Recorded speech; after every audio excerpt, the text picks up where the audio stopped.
said in his introduction, New Thought grew in the United States in the mid-1800s. It grew out of transcendentalism and other movements at that time. But at core, New Thought is an outgrowth of the Judeo-Christian tradition in the same way that Buddhism is an outgrowth of Hinduism. We are, however, we consider ourselves to be practical mystics.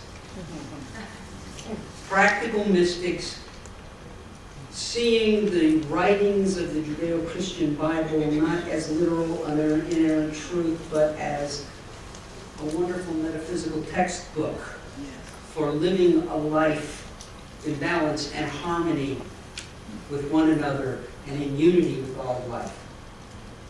For we believe that God is not divine person separate from its creation, but is in and as its creation, and each of us and all sentient beings, from the rocks of the earth to the birds of the sky, are one with that divine source of all.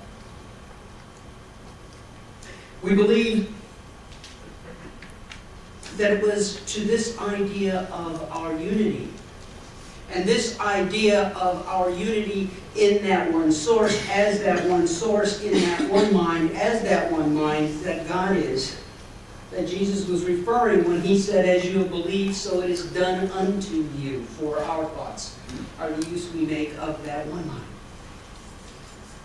And each thought that is put into that one mind with faith and conviction is a prayer. God doesn't differentiate between one word and another, but all words spoken with faith and conviction on the part of the believer are prayers. The Buddha said, all things begin in mind and end in mind. And that, we think, is the key to where we are right now in our world environment, because it is a crisis that begins within us and has manifested itself on the outside. We have one of my favorite parables from the Master Teacher Jesus is the parable of the prodigal son, in which the prodigal son leaves the father, takes his inheritance, and wastes his substance in riotous living. We would interpret that metaphysically to mean that the Father is source, is that divine source of which we are all a part, and that we are each prodigal, having separated ourselves in our consciousness from that divine source that is source of all, and wasted our substance in riotous living in this place of separation and division from the world around us, in our separation and our duality, creating a them and us reality, if you will, in this world environment. We have become exploiters and dominators of an environment of which we are a part. We are one with our environment, and yet we have acted as if we are not. And it is that consciousness of our separateness that has created what we see around us in the global crisis.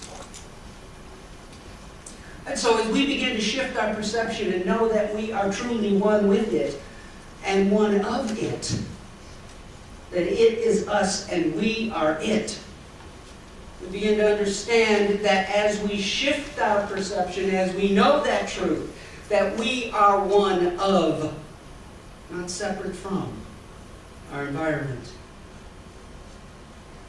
Ours is not a position of domination and exploitation, but of stewardship and partnership and caregivers.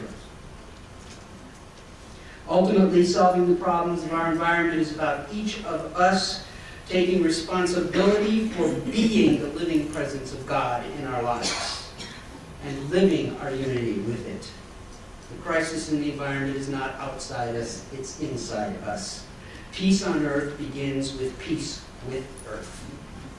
And it begins with peace within ourselves, and we shift our perception To see our unity with all things, we make the shift necessary for the healing of the environment. It's that simple. It's also how we act and live in that environment. So we in New Thought approach our environment as a perfect expression of our Divine Mother, of which we are all a part, and we come with reverence and love, and we tread lightly upon her that we may pass on to future generations this beautiful jewel, this beautiful gift that we have been given. For we have been blessed, and we must pass that blessing on. Blessings.